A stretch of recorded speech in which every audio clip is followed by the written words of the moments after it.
So this is as far as it goes. So we have, on the one hand, the crystal clear case about the law, the international law and human rights. We have, on the other hand, Europe and the US totally supporting Israel. And in between, we have the people of these countries, which there's more and more understanding towards the situation that there's such a disparity. And then, since the politicians are not doing what they're obligated to do, which is stand up for these values and stand up for even their own laws and regulations, then people actually decide to take responsibility for that. And this is where the BDS campaign comes in. 1 year after the landmark decision by the ICJ, in July 2005, there was a call by Palestinian civil society. Over 170 different Palestinian organizations, civil society organizations, including women's organizations, trade unions, and so on, have signed a call stating that pressure has to be applied on Israel by non-violent means of boycott, divestment, and sanctions until Israel abides by its obligations under international law and respects universally recognized human rights. Pretty simple, actually. This call, which has been joined by many, many people worldwide and is growing by the day, and this is very reassuring, has also been joined by a few conscientious Israeli Jews. And we are here, first of all, to say, okay, we fully support this call. This call is, first of all, very basic. It's also a very responsible call. If we look back at the former case of apartheid, that in South Africa, there it was a boycott against everything South African. The Palestinian call is a very responsible call, which states that there are guidelines about what is boycottable and what is not. So we're not boycotting Israelis simply because they're Israelis. We're boycotting those who are representatives of the criminal occupying apartheid state. And there are guidelines about that, and we can talk about that. So it's a very responsible call.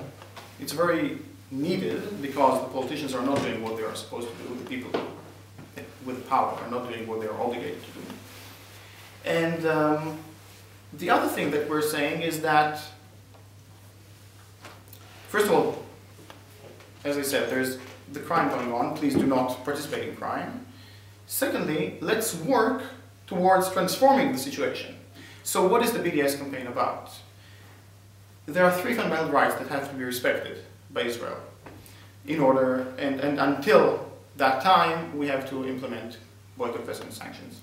The 3 rights are, obviously, the ending of the occupation of 1967, the ending of the military occupation of the West Bank, Gaza Strip, and East Jerusalem. That's an easy one. Secondly, is equality inside Israel, because 20% of the citizens in Israel are non-Jews, mostly Palestinians, and they are being discriminated against in every possible way, both legally and in practice, as I mentioned. And thirdly, which relates to the majority of Palestinians, is the right of return of the refugees. 70% of Palestinians are refugees, which have been exiled, most of them, in 1948, and have not been allowed home ever since. Now, if we do not discuss the issue of refugees, we're actually not really discussing the Zionist-Palestinian conflict at all. We're discussing elements of it, but not the core of it. But this also relates to what is happening inside Israel. As an Israeli Jew, even regardless of the Palestinian cause, what is this state that I'm coming from? It's a state that is predominantly, it's an ethnic supremacist state. As I mentioned, I'm a much privileged Israeli Jew. That in its very foundation is opposed to equality, is opposed to democracy, is opposed to the rights of minorities. That's at the very essence. And that is another thing that we're working on. And that is, even regardless of the Palestinian cause, that's causing itself to work against ethnic supremacy. Now, legally speaking, this ethnic supremacist regime actually falls under the legal definition of the crime of apartheid, which was defined, by the way, post-apartheid, post-South African apartheid, and that's an issue in itself. And legally speaking, it means that also every other country in the world is obligated to work against that and to end apartheid in Israel-Palestine. So we're working against all of these. How do we do this? There's what we do on the ground in Palestine. And Yair and myself here are part of Anarchists Against the Wall, which is a small Israeli group that joins Palestinians in their struggle. There are weekly demonstrations around the West Bank, and we are being invited to these demonstrations, which are organized by popular committees in different villages, working mainly against the annexation wall, or the so-called security barrier that is being built on their land, taking away most of their agricultural land, what is basically their livelihood. And there's also other demonstrations against, not necessarily against the wall, against other aspects of the military occupation of the West Bank. There's also some interesting actions that took place. For example, the Freedom Riders, some Palestinians joined by a few internationals and Israelis who boarded settlement buses inside the West Bank, and, you know, again, taking inspiration from what was happening in South America, in the south of the US. They boarded these buses, which are meant for transporting Jewish settlers, and there was a big issue about that, and they were forced out, and they were arrested, and so on, simply for boarding a bus, which is meant for Jews only. And there's all sorts of actions like these. Now, this will not end occupation in itself, but this is a symbolic type of action, a symbolic type of struggle, which is important, which sends a message across. So, when we go to demonstrate, there's many journalists, there's many camera people, like a cameraman around, and our camera is the best weapon that we have.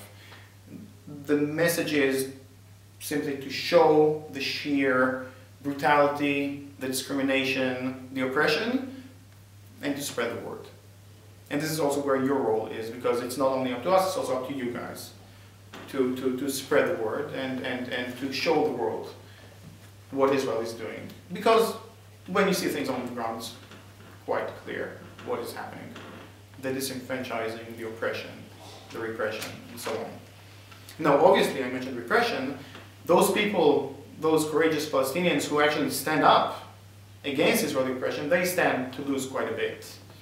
And there is quite a lot of repression. Many Palestinian demonstrators have been arrested. They can be arrested even theoretically indefinitely and without charges, what is called administrative detention. Usually there is some sort of mock trial taking place where the Palestinian is being tried under military law in a military court, where the only civilian is actually the defendant and their lawyer, but the judge is a military judge, the prosecutor is a military prosecutor. And the military law in itself is very different from civilian law that applies to me. So, for example, on the same spot of land, at the same time, doing the same thing in a demonstration in Benin, a Palestinian friend and myself got arrested. While I spent 2 nights in jail, my friend spent 1.5 years for doing the same thing. So that's how it works. Demonstrators are being arrested, they're being beaten. Some have also been killed for demonstrating for their basic rights.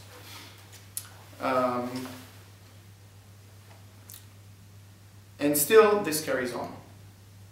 Week after week, there's demonstrations being joined by internationals and Israelis. And this sends a message to the world that we will carry on. A small group of people is doing this, but still, it is important to send out the message. I mentioned that this in itself will not end occupation and apartheid. But I do have hope, especially since the BDS campaign is gaining more and more momentum. So in July 2005, the BDS campaign was actually started officially and has been joined by more and more people, conscientious people from all over the world. This is, by now, has become a sort of international awareness movement. Again, taking inspiration from what happened in the former case of apartheid against South Africa, of the apartheid in South Africa, which was, again, a worldwide movement to end apartheid there. And more people from around the world actually joined in on that.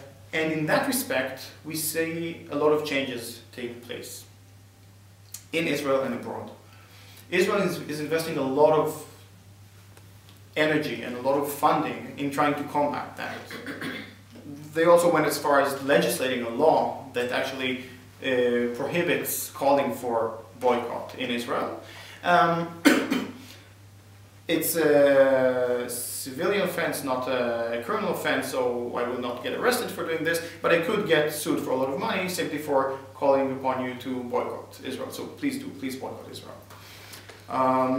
But Israel went as far as legislating a law against that. They're doing more than that. They're investing a lot of energy and money.